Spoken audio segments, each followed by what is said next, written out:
Bandaríkin og Íran gætu skrifað undir friðarsamning á morgun. Bandaríkjaforseti og forsætisráðherra Pakistans telja líkur á því, en stjórnvöld í Íran eru ekki jafn bjartsýn. Frumvarp lagareldi og heildarlög barnavernd hafa einkum staðið í vegi fyrir endanlegu samkomulagi þinglok. Þingið verður að líkindum að störfum að minnstakosti fram í lok næstu viku. Það er reynt að fá fólk til að láta eins og ekkert sé á meðan þjóðarmorðið heldur áfram á Gaza, segir breski egypskur leikari og höfundur sem fjallar heimsmálin í sýningu á listahátíð Reykjavíkur. Á 300 manns komu saman í góðviðri á Palla Open golfmótinu. Allur ágóði rennur til sumarbúða fatlaðra barna í Reykjadal.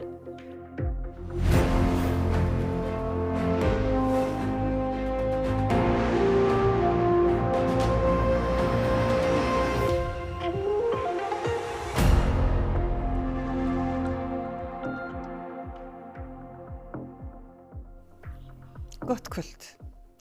Donald Trump Bandaríkjaforseti segir stefnt á að semja frið við Íran á morgun. Forsætisráðherra Pakistan sem hefur verið í aðalhlutverki við að miðla málum síðustu vikur telur einnig líkur á að svo verði. Það ríkir ekki sama bjartsýni í herbúðum íranskra stjórnvalda. Talsmaður utanríkisráðuneytisins segir að það verði ekki skrifað undir á morgun en útilokar ekki að samningar náist á næstu dögum. Í færslu sem Trump birti síðdegis fólst einnig hótun. Hann brýndi Írana til að uppfylla skilyrði væntanlegs samnings möglunarlaust, annars mættu þeir búast við lokaúrræði án þess að hann útskýrði nánar hvað það væri. Og við fylgjumst að sjálfsögðu áfram grannt með framvindu þessara mála á öllum okkar miðlum. Hingað heim 2 mál hafa verið helsti ásteytingarsteinninn í viðræðum þinglok, lagareldi og heildarlög barnavernd. Þing verður að störfum fram í lok næstu viku hið minnsta. Þing kom saman á óvenjulegum tíma í dag, á sólríkum laugardegi miðjan júní, til að ræða nokkur mál sem á að reyna að klára áður en þingið fer í sumarfrí. Það fyrsta á dagskrá var stytting bótatímabils atvinnuleysisbóta. Þingfundurinn var reyndar stuttur, stóð ekki nema frá 10:30 til 1. Samkomulag þinglok virðist svo gott sem í höfn, en eins og ofta áður eru mál sem hafa þvælst þar fyrir. Meðal annars frumvarp atvinnuvegaráðherra lagareldi sem samkvæmt heimildum fréttastofu er orðið nánast útséð að takist að klára á þessu þingi. Ég held að það væri mjög sorglegt ef við gætum ekki afgreitt það, en ég skal ekki draga neina fjöður yfir það að umræðan þetta mál hefur verið þung og það hefur verið svolítið mikið borðið í milli okkar og stjórnarandstaðanna það hvernig eigi að lenda því. Það er alveg óhuggulegt. Það er mikið kallað eftir heildarlagasetningu þessa nýju atvinnugrein og mjög brýnt að það takist vel til í þeim efnum. Það mál hins vegar hefur ekki einmitt fengið, eitt af þessum málum sem hefur ekki fengið nægilega umfjöllun inn á þingi. Annað mál sem hefur staðið í fólki og er óvíst er frumvarp mennta- og barnamálaráðherra að nýjum heildarlögum barnavernd. Það mál er minni efnislegur ágreiningur en mörgum finnst það þó svo viðamikið og flókið að það sé varla raunhæft að ljúka því í flýti. Á meðal mála sem ekki munu klárast í sumar eru bókun 35, ný almannavarnalög og afnám áminningarskyldu opinberra starfsmanna. Á meðal mála sem stendur hins vegar til að klára eru stofnun innviðafélags, styrkir til einkarekinna fjölmiðla, frumvarp vindorkunýtingu og fjármálaáætlun til næstu 5 ára, en síðustu umræðu hana lauk í gær og því ekkert eftir nema atkvæðagreiðslan. Stjórnarandstaðan hafði farið fram á þingstubb í ágúst til að ræða fjármálaáætlun og þjóðaratkvæðagreiðsluna aðildarviðræður við Evrópusambandið. Ég minni á það að það er alltaf hægt að kalla utanríkismálanefnd fyrir hvenær sem er og ekkert útséð að það verði ekki og það kann að vera tilefni til þess að halda einhverja þingfundi í ágúst og við í Miðflokknum munum ekki standa gegn því og jafnvel óska eftir því ef ástæða er til. Mér finnst eðlilegt að Evrópumálið eigi núna heima hjá þjóðinni. Stjórnmálin hafa ekki getað leyst þetta í áratugi og ég sé ekki að einhver þingstubbur í ágúst myndi og einhvern nátt skýra þá mynd. Nær útilokað orðið að það takist að ljúka þingstörfum fyrir 17. júní sem á miðvikudag og því halda þingmenn ekki út í sumarið fyrr en í fyrsta lagi í lok næstu viku. Ísraelsher hefur drepið nærri 1000 á Gaza frá því samið var vopnahlé. Í morgun gerði herinn árás á flóttamannabúðir þar sem 1 var drepinn og 2 særðust. Vopnahlé tók gildi á Gaza 10. október. Þrátt fyrir það hefur Ísraelsher haldið áfram árásum. Samkvæmt heilbrigðisyfirvöldum á Gaza hafa 983 verið drepin og yfir 3000 særð. Það er stöðugt verið að reyna að fá okkur til að gleyma hryllingnum sem við sjáum og láta eins og hann sé ekki að gerast. Þetta segir bresk-egypskur leikari og höfundur sem er með sýningu á listahátíð Reykjavíkur í kvöld. Khaled Abdallah er líklega þekktastur fyrir leik sinn í flugdrekahlauparanum. Hann lék líka Dodi Fayed, kærasta Díönu prinsessu í þáttunum The Crown. Nú sýnir hann einleikinn Nowhere eða Hvergi hér á Íslandi. Very often we are encouraged to tell our story as if we are individuals who can overcome the odds to become whoever we want. Þessu snýr hann við og spyr frekar hvernig heimurinn sem við lifum í móti okkur. I am an Arab actor. I am someone who graduated from university in 2003, the year of the war in Iraq. I am someone for whom a genocide is happening in this world. It creates the circumstances of the choices that I make. I have children, who have learned the word genocide in their childhood. Athygli heimsins er ekki á Gaza þessar mundir. Sjálfur hefur Khaled persónuleg tengsl við fólk í Palestínu. Last month was the deadliest month for Palestinians since the so-called ceasefire. I think over 150 Palestinians were killed. We know that a 7-month-old baby was shot just a week, 10 days ago. Hann segir á meðan þjóðarmorð og ólögleg landtaka haldi áfram sé verið að reyna að fá okkur til að horfa framhjá því. We are being encouraged all the time to pretend as if the things we see are not real and that if we talk about them we will go to prison or we will be cancelled or whatever it may be. But I think we're in a moment of rising global consciousness that over the last 2.5 years people have seen things, have wept in ways they will not forget. Seinni sýningans af tveimur er í Tjarnarbíói í kvöld. Iceland is one of the countries that has joined the South Africa's case against the ICJ. There is you can take as standard the feeling of solidarity that will exist here. And that's it's something that I'm immensely grateful for. And something that's special also about performing the play here. Meira þessu tengt. Félagið Vonarbrú safnaði meir en 78 milljónum fyrir fjölskyldur á Gaza á síðasta ári. Samtökin láta ekki þar við sitja og hafa opnað sumarmarkað við Eyjafjörð, þar sem hver króna rennur til stríðshrjáðra fjölskyldna. Kartöflu, útsæði, bækur, jarðaberjaplöntur, postulín, skartgripir og sælgæti. Það skortir ekki úrvalið á sumarmarkanum á Sigluvík á Svalbarðsströnd. Sjálfboðaliðar hafa safnað hverri einustu söluvöru og enginn rukkar fyrir vinnu sína á markanum. Hérna er til dæmis á þessu borði frá henni leirlistakonu í Reykjavík, Ingu Höskulds. Hún sendi okkur bara 3 kassa fulla af leirmunum. Hér er líka gamalt alls konar nota skart sem konur hafa sendt okkur. Og hér er nýja lyklakippan okkar sem tengdasonur minn gerði. Þannig að það eru öll að hjálpast að. Margt smátt gerir sannarlega eitt stórt í tilfelli Vonarbrúar. Í rúmt ár hafa sjálfboðaliðar verið í stöðugu sambandi við meira en 70 barnafjölskyldur á Gaza. Þetta er allt sem fyrir gegnum áreiðingakannanir og mikla athugun fyrst. Við erum í myndsímtölum við fólkið, erum að fylgja því eftir. Við erum með sjálfboðaliða að veita sálgæslu líka. Og svo er þetta stuðningur, styrkir, framlög send beint á þeirra reikninga fyrir mat, lyfjum, fatnaði, skjóli, tjöldum, húsalegu og fleira. Með því ná þau að aðstoða fjölskyldur beint þar sem neyðin er mest. Þetta er bara ekki nokkru einustu manneskju bjóðandi og það er okkar heimsins stjórnvalda að stöðva þetta. Vonarbrú fékk mannréttinda viðurkenningu Akureyrarbæjar 2026 sem Kristín segir mikla hvatningu. Í dag eru rúmlega 500 félagar í Vonarbrú en þau vona að fjáraflanir eins og sumarmarkaðurinn trekki fleiri að. Alltaf þetta líta við, ræða málin, koma og gefa, leggja eitthvað til, koma í sjálfboðavinnu eða koma og versla. Bara kæra þakki fyrir stuðningin.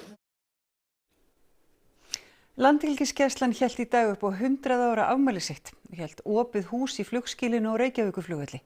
Þær tóku starfsmenn á móti gestum sem gátu skoða þyrlur og flugvél gæslunnar ásamt ýmsu fleiru, til dæmis báta, búnað til köfunar og sprengjueyðingar, sjókort og ýmis mælitæki. Gæslunni telst til að 1200 manns hafi mætt í afmælisfögnuðinn í dag. Páll Örn Líndal fékk þá hugmynd í COVID-faraldrinum að vinna bug á leiðindunum með því að halda upp á afmæli sitt með styrktarmóti í golfi. Hugmyndin hefur heldur betur undið upp á sig og í dag tók á 300 manns þátt í Palla Open golfmótinu á Hlíðavelli í Mosfellsbæ. Þar var safnað fyrir sumarbúðum fyrir fatlaða í Reykjadal. Mótið haldið í 7. sinn og hefur vaxið fiskur hrygg. Páll Örn Líndal segir hugmyndina að mótinu fyrst hafa kviknað á tímum COVID. Þegar við vorum að deyja úr leiðindum þá ákveða félagar að spila golfhring og endaði með golfmóti sem að spiluðu 198 keppendur. Er ekki smá sís eða? Það vantar gleðina. Fyrsta holið fór út 6:40 og síðasta holið fyrir núna klukkan 5. Og þetta eru 258 kylfingar sem að spila í dag. Og þetta bara vaxið og það bókaðist núna upp á 10 mínútum þetta árið. Og á næsta ári ætlum við að nota bæði Hlíðavöll og bakkot fyrir mótið. Svo það verður bara 500 manns á næsta ári. Og stefnið að góðu móti hérna í dag? 100%. -6, 7, eitthvað hannig. -8 kannski. Jæja, eru þið að taka þátt í mótinu hér í fyrsta skipti? Já, við erum að fara að taka þetta móti í fyrsta skipti, já. Og hvað heitir svo liðið? Það eru dáðadrengir, en það er mikli dáðadrengir. Og hvað stefnið þið hérna á í dag? Að ná góðu móti? Þetta alltaf vel að sæti, ekki? Hvernig virkar þetta svo? Þetta 4 manna Texas Scramble og þannig virkar það að slá allir upp að sögg og svo veljum við bara þann bolta sem að við teljum að sé besti kosturinn, svo slá allir þaðan. Mótið haldið í samstarfi við golfklúbb Mosfellsbæjar og með þeim stærstu sem klúbburinn heldur. Stærsta styrktarmót sem að haldið allavega hér í Mosfellsbæ og við erum alveg rosalega þakklátt fyrir það að Palli skuli vera með svona stórt hjarta. Allur ágóði af mótinu rennur til sumarbúða Gló í Reykjadal og fer í nýjan matsal og leiksvæði. Hvað það versta við Reykjadal? Matsalurinn, hann of lítill, við komumst ekkert fyrir. Það að græja þetta, núna. Herðu, við ekki að skella okkur í matsalinn og fá okkur köku og kaffi og svona? Já. Það ekki? Þetta náttúrulega, þetta gengur ekki. Komst kannski maður sjá. Ekki að fara hérna, þú kemur hérna, svona, nei, upp og sig. Palli, hann búinn að vera góður vinnur okkar núna í nokkur ár og Palli Open hefur verið að styrkja Reykjadal síðustu ár með þessu golfmóti. Þetta náttúrulega bara dásamlegt framtak og það magnað hvað Reykjadalur á mikinn stað í hjarta margs fólks sem að jafnvel hefur enga tengingu endilega. Stefnt á að safna 30 milljónum í almennu söfnuninni en heildarkostnaður við verkefnið 300 milljónir. Og enn af afmælum. Forseta Íslands hefur aldrei verið boðið í afmæli til að heiðra jafn gamalt afmælisbarn eins og í dag. Hún var leyst út með sundtösku með íslenska fánanum og risastóri grænmetisköru. Já, það var mikil og góð stemming hér á Flúðum í dag, enda Hrunamannahreppur 1150 ára gamall, takk fyrir. Frú Halla Tómasdóttir og Björn maður hennar voru mætt á Flúður 11:30 í morgun við gömlu laugina þar sem þau fengu kynningu á lauginni og starfsemi hennar, en laugin mjög vinsæl, ekki síst á meðal erlendra ferðamanna. Þau heimsóttu líka Flúðasveppu og borðuðu þar hádegismat. Síðan var viss vendaður vinnustöður á Flúðum heimsóttur líka. 1150 ára afmæli, þetta ekki eitthvað grín? Nei, þetta bara samkvæmt landnámu, þá erum við búin að reikna þetta út nokkurn veginn. Hvað svona sérstætt við hennar hrepp? Hann bara bestur, gullhreppurinn. Nóga mat allstaðar og allt í kringum okkur og ánum og í landinu og það málið. Og mér finnst þetta bara að vera forréttindi að fá að vera hérna. Þannig að, og mér búið líka mjög vel. Þannig ég hvet alla til að kynna sig það hvernig að búa í Hrunamannhreppi og í Uppsveitum Árnessýslu þar sem þetta mekka mannlífs og náttúru. Fjöldi fólk safnaði saman við félagsheimili þegar forsetahjónin komu þangað og þar fengu þau risa grænmetiskörfu að gjöf, allt grænmeti úr Hrunamannarhreppi. Síðan var hátíðardagskrá í félagsheimilinu þar sem karlakór hreppamanna söng meðal annars nokkur lög. Ég fæ mörg og fjölbreytt boð í afmæli en þetta örugglega það elsta sem ég hef fengið boð í en skemmtilegt að það sé verið að halda upp á það og þau eru með sannanir, segja þau mér. Ég er bara mikil uppbygging og mikið að vera og nýlega eftir því sem ég kemst næst búið að velja af UNICEF þetta sem byggð sem að hugsa sérstaklega vel börnin og það eitthvað sem að skiptir mig svo miklu máli. Á vinnustofu Viss fekk Halla glæsilega gjöf sem hún mjög ánægð með. Það sem að þessi einstaka taska var búin til fyrir mig og þetta verður núna sundtaskan sem ég fer með í gömlu laugina og fer með sem víða, forsetataskan. Enska knattspyrnu góðsögnin David Beckham fékk í gær nafn sitt grafið á stjörnu og frægðargötun í Hollywood. Stjörnuna fékk hann fyrir að eiga þátt í að auka veg og virðingu fótbolta í Bandaríkjunum. Beckham stofnaði bandaríska liðið Inter Miami 2018 og 5 árum síðar tók hann þátt í að semja við einn besta knattspyrnumann heims, Lionel Messi. Stjarna Beckhams númer 2849 í röðinni. Með honum í för voru eiginkonans Victoria Beckham og 3 af 4 börnum þeirra, en elsti sonur þeirra talar ekki við foreldra sína vegna ósættis. Það var góðvinur Beckhams og stórleikarinn Tom Cruise viðstaddur athöfnina. To see soccer in this country finally take its place on the main stage makes me extremely proud of the small part that I have played, and I truly believe that it can only get bigger and better. Whether he's working, supporting his family and friends or the causes he cares about, he gives it everything he's got without ever losing sight of what matters the most. David, I am so proud of everything that you have achieved so far. His is a Hollywood story. A boy who believed in something bigger than himself, had to work for every opportunity he received, and went on to influence his sport, shape culture around the world, and create opportunities for generations who followed. Og þá að veðrinu hér á Íslandi. Hæg breytileg átt eða hafgola á morgun og bjart með köflum, en líkur á síðdegisskúrum sunnanlands. Hiti 7 til 15 stig. Nánar veðrið að loknum íþróttum. Það nú ljóst að það verður lið úr næstefstu deild sem mun leika úrslitaleik bikarkeppni karla í fótbolta í ár. 8 liða úrslitin kláruðust í dag. Heimsmeistaramótið í fótbolta heldur áfram. Nú hafa allar gestgjafa þjóðarinnar spilað fyrstu leiki sína. Við kíkjum á bestu deild kvenna, meistaradeildin í handbolta og landsliðin í blaki. Og hittum svo Þórdísi Gísladóttir en hún hefur átt Íslandsmetið í hástökki í 50 ár. Íþróttir hér eftir augnablik. Þá skulum við fara yfir helstu atriði þessa fréttatíma. Bandaríkin og Íran gætu skrifað undir friðarsamning á morgun. Bandaríkjaforseti og forsætisráðherra Pakistans telja líkur á því, en stjórnvöld í Íran eru ekki jafn bjartsýn. Frumvörp lagareldi og heildarlög barnavernd hafa einkum staðið í vegi fyrir endanlegu samkomulagi þinglok. Þingi verður að líkindum að störfum að minnstakosti fram í lok næstu viku.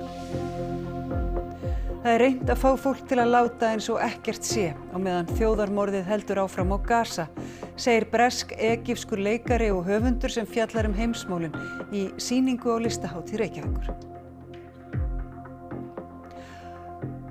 Og já, fréttatíminn hann á enda. Við segjum fréttir næst í útvarpinu klukkan 10 og svo á ruv.is allan sólarhringinn. En veðrið hefur glatt íbúa suðvesturhornsins undanfarna daga og margir hafa nýtt blíðuna til að skella sér í sund, snirta skrautfjörurnar og stíga í vænginn við hitt kynnið. Við kveðjum ykkur með myndum sem Bragi Valgeirsson tók í grasagarðinum í Reykjavík fyrir helgi. Verið sæl. Dægur langt á meðan uglan ruglar. Virðast vera falla niður, fjúka eins og mjöll og fiður. Rífa stundum, sættast fljótt, eru saman bæði dag og nótt. Ólafía skotin í Oliver, og Oliver þú veist hvernig hann Saman undir sólu, í logni eða gjólu, saman með unga Ólafía og Oliver. Undir stjörnuskar á himninum dreymir fugla smá. Á RÚV í kvöld. 3, 2, 1. Grettir, gamanmynd fyrir alla fjölskylduna. Líf Grettis, latasta kattar í heimi, umturnast þegar eigandi hans kemur heim með nýtt gæludýr, hundinn Odda. Þegar Odda rænt, neyðist Grettir til að mjaka sér úr sófanum og leggja í háskalegan björgunarleiðangur. Héraðið, íslensk kvikmynd í leikstjórn Gríms Hákonarsonar sem segir sögu Ingu, kúabónda á miðjum aldri sem gerir uppreisn gegn kaupfélaginu. Hún reynir að fá aðra bændur í lið með sér en það gengur erfiðlega þar sem kaupfélagið hefur sterk ítök í sveitinni. Lífsdansinn A Time to Dance, rómantísk kvikmynd hjónin John og Abby sem hafa ákveðið að skilja.